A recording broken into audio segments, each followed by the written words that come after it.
নমস্কাৰ আগন্তুক বিহু আহি আছে আমাৰ সকলোৰে বাপতি খাহুন ৰঙালী বিহু আহি আছে তাৰ কাৰণে আশীৰ্বাদ সিল্ক হাউস আশীৰ্বাদৰ পৰিয়ালে সকলো দম সাজু হৈছে এনেকুৱা ধুনীয়া ধুনীয়া ৰিহা চাদৰ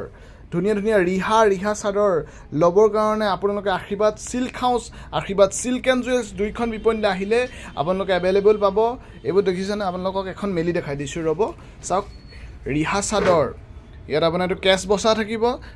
সাইডটো ৰেডটো আছে মেৰুনটো আছে সকলো কালাৰতে এভেইলেবল পাব ৰিহা চাদৰ আপোনালোকে ল'বলগীয়া থাকিলে আমাৰ লগত যোগাযোগ কৰক ধুনীয়া ধুনীয়া ৰিহা আহিছে পিওৰ মুগাটো পাব এইখিনি টছৰ ৰিহা চাদৰ হয় প্ৰাইচবোৰ এটা ৰিজনেবল প্ৰাইচতে পাব বৰ্তমান সময়ত আমি একদম ষ্টক এভেইলেবল কৰিছোঁ আপোনালোকে আহিলে আমাৰ দোকান বিপণীলৈ আহিলে ধুনীয়া ধুনীয়া ৰিহা চাদৰ বিহুৰ কাৰণে ল'ব পাৰিব এতিয়া কম প্ৰাইচত ল'ব পাৰিব বিহু সময়ত প্ৰাইচৰ তুলনামূলকভাৱে অলপ উঠানামা হৈ যায় সেইকাৰণে যদি আপোনালোকে সোনকালে লৈ থয় আপোনালোকৰ লাভ হ'ব ধুনীয়া ধুনীয়া ৰিহা চাদৰ আপোনালোকে ল'বলৈ হ'লে আমাৰ লগত হোৱাটছএপ কৰিব আমাৰ হোৱাটছএপ নম্বৰটো হ'ল 8486154341 8486154341 ধন্যবাদ